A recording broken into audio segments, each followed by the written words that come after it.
copyright arises from the moment of creation. The moment na matapos mong gawin yung iyong sinulat, you already have copyright over it. Of course, provided that it's an original work. All right? So remember, sapat ba ang CTTO? The next time you see something like that, think back to this discussion. And remember, CTTO is never enough. Now, what are derivative works? Kanina, di ba? Yung matter nung wag ka nang umiyak as sung or as interpreted by Gary V.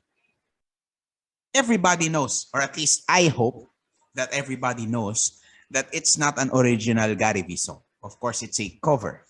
A cover of the original by Sugar Free, I think. Ebe Dancel. Derivative works refer to dramatizations, translations, adaptations, abridgments, arrangements, and other alterations of literary or artistic works. By derivative works, we also refer to collections of literary, scholarly, or artistic works and compilations of data and other materials which are original by reason of the selection or coordination or arrangement of their contents. These definitions are under Section 173 of the law. Here's the thing. When Gary V covered Wag Ka Nang Umiyak and created this new work, what we have on our hands is a derivative work. Yang cover niya, itong kanta na to, which is entitled to the same protection as a new work. So long as hindi na i-infringe or hindi na aapektuhan yung existing copyright ng Sugar Free o ni Ebe Dancel over the original song. As long as malinaw, in other words, that Gary V's version is a cover of another song. Alright? As long as malinaw yon at walang insistence on the part of Gary V na this is an original song because it's not. As long as everything is clear, then Gary V also has copyright over that cover, okay, as a derivative work.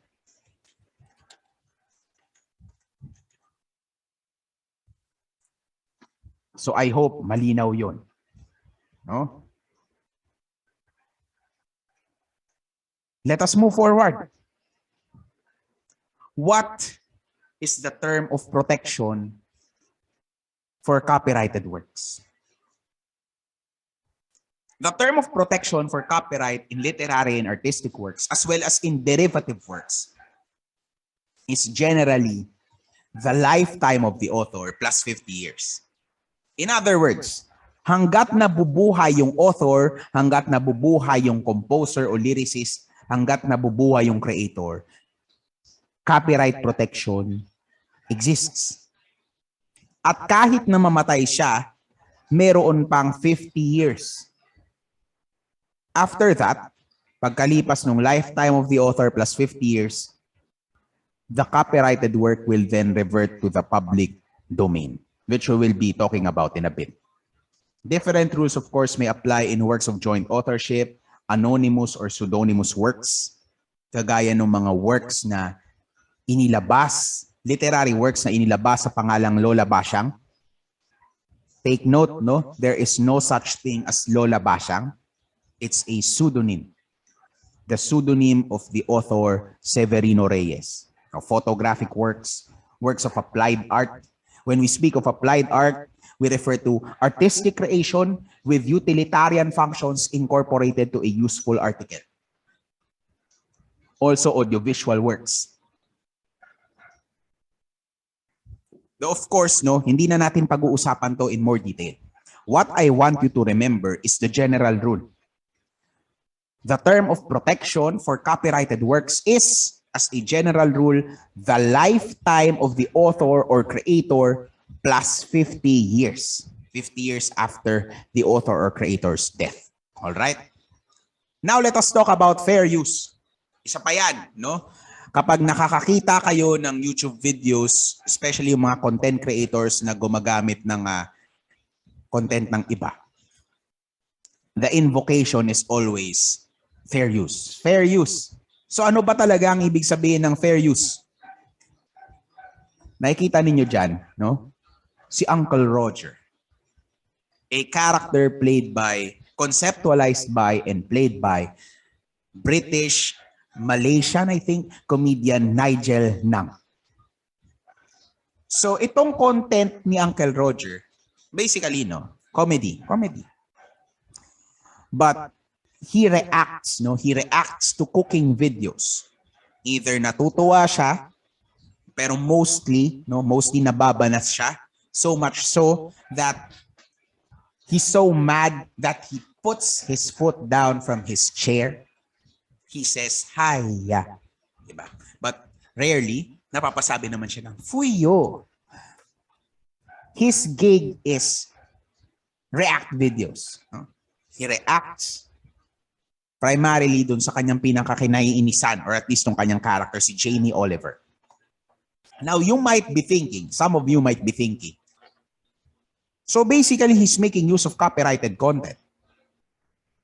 Videos released by other creators, by other culinary experts. Is that not copyright infringement? Imagine, no? Ipapalabas niya as portions of his videos, yung videos ni Jamie Oliver, tapos babanatan niya. Is that not infringement of an existing copyright? I think not. That falls under fair use. No? So what is fair use?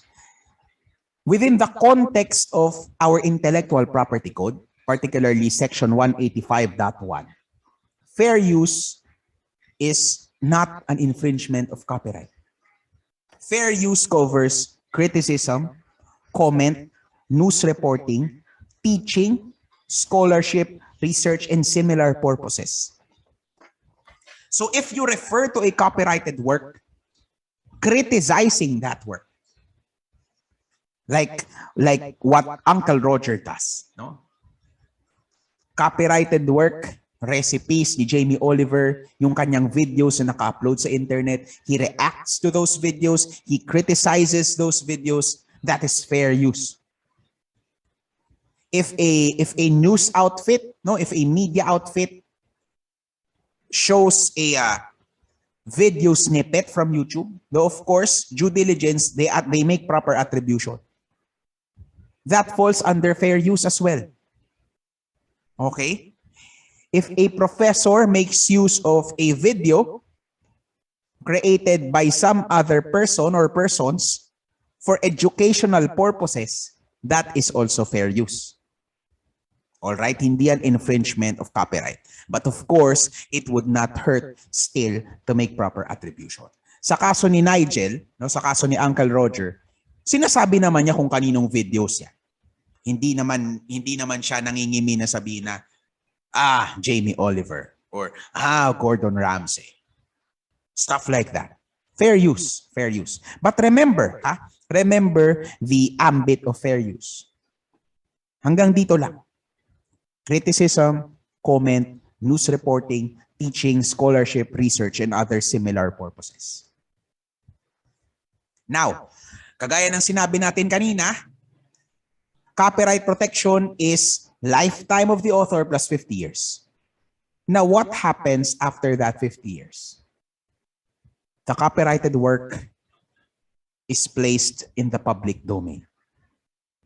Now, works that are in the public domain may be used freely without the need to attribute or ask permission from the dearly departed author, creator, or copyright owner. A good example would be Winnie the Pooh. Particularly the book, no? The original book by A.A. Milne, published in 1926. Sa kung saan nandoon yung original characters, Winnie the Pooh, Piglet, etc., etc. That book is now in the public domain. But take note, Disney has a separate copyright over their interpretation of the characters of Winnie the Pooh and company. So as far as we are concerned, Disney can still make use of their design for Winnie the Pooh, which you can see dito sa top picture at the left-hand corner of your screens. But considering that Winnie the Pooh itself, the original literary work, is already in the public domain, people can come up with their own interpretations of the Winnie the Pooh character, provided na hindi na-infringe yung copyright ni Disney sa kanilang design. Which brings us to Winnie the Pooh, Blood and Honey, an upcoming horror movie starring, well, Winnie the Pooh. You may or may not have heard of it. You can search for it if you're into horror. No? Yan, dyan galing yung screen grab dito sa bottom picture. Again, at the left-hand corner of your screens. Because it's in the public domain. You need not ask for permission from A.A. Milne or from that author's estate. You can use the character as you see fit. Because, well, public domain. Let us pause that for a bit. Let's talk about PhilSCAP versus TAN. GR number L-36402, decision promulgated by the Supreme Court in 1987. The story of this case, pertains to the song Dahil Sa'yo. Amongst others, no? May mga iba pang kantang involved dito. Dahil Sa'yo was registered on April 20, 1956. As we have mentioned, copyright covers literary works, intellectual creations, including songs. No? So pinarehistro for copyright noong 1956. Before registration, pinapatugtog na itong kantang to.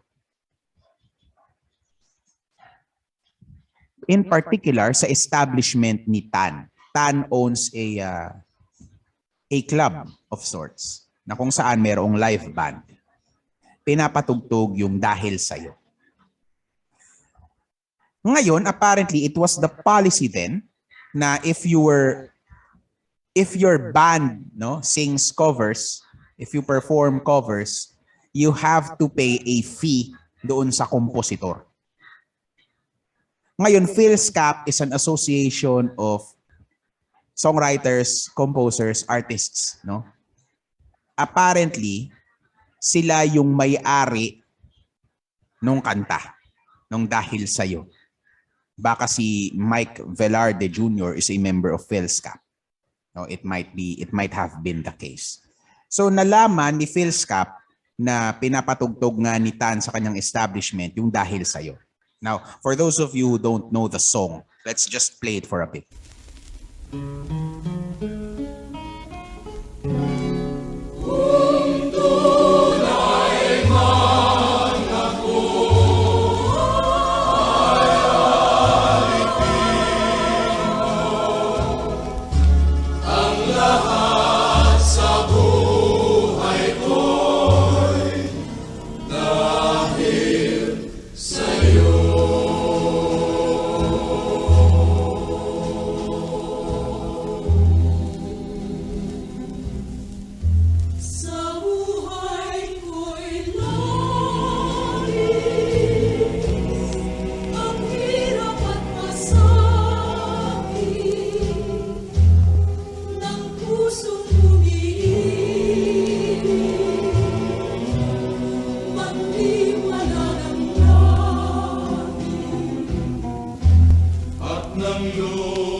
Hanggang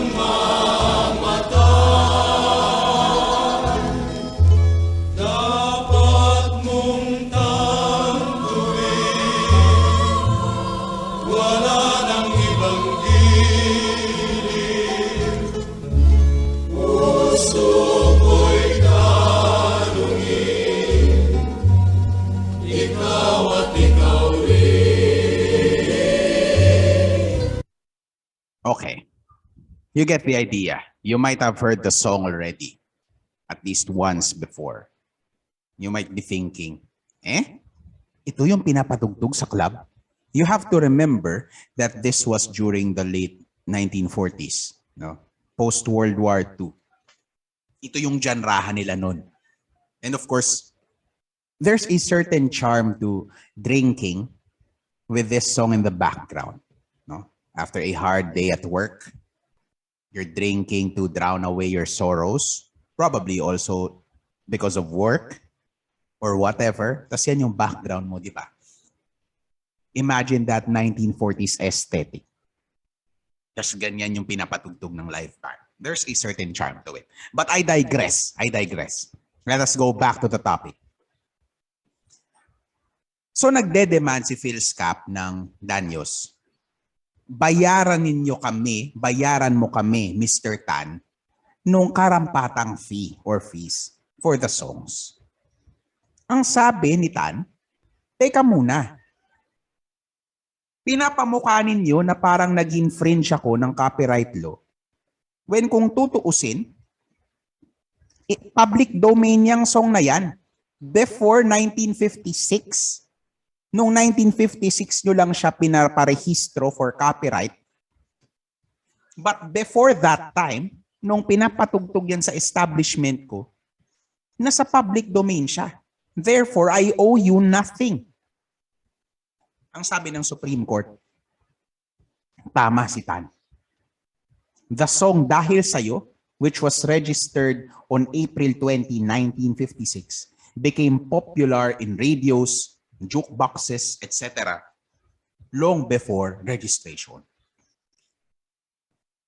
So essentially, nasa public domain siya, or at least the language of the decision tells us na napabayaan, I would think, na mag-lapse to the public domain yung song.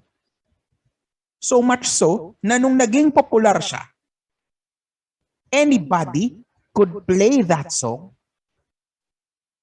whether live, no, as in live band, or sa jukebox o sa radyo, without asking for permission from PhilSCAP or the original composer.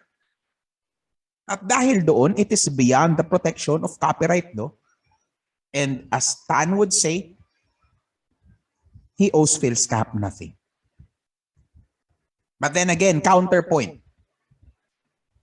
A counterpoint to this decision. Hindi ba, sir, pinag-aralan natin kanina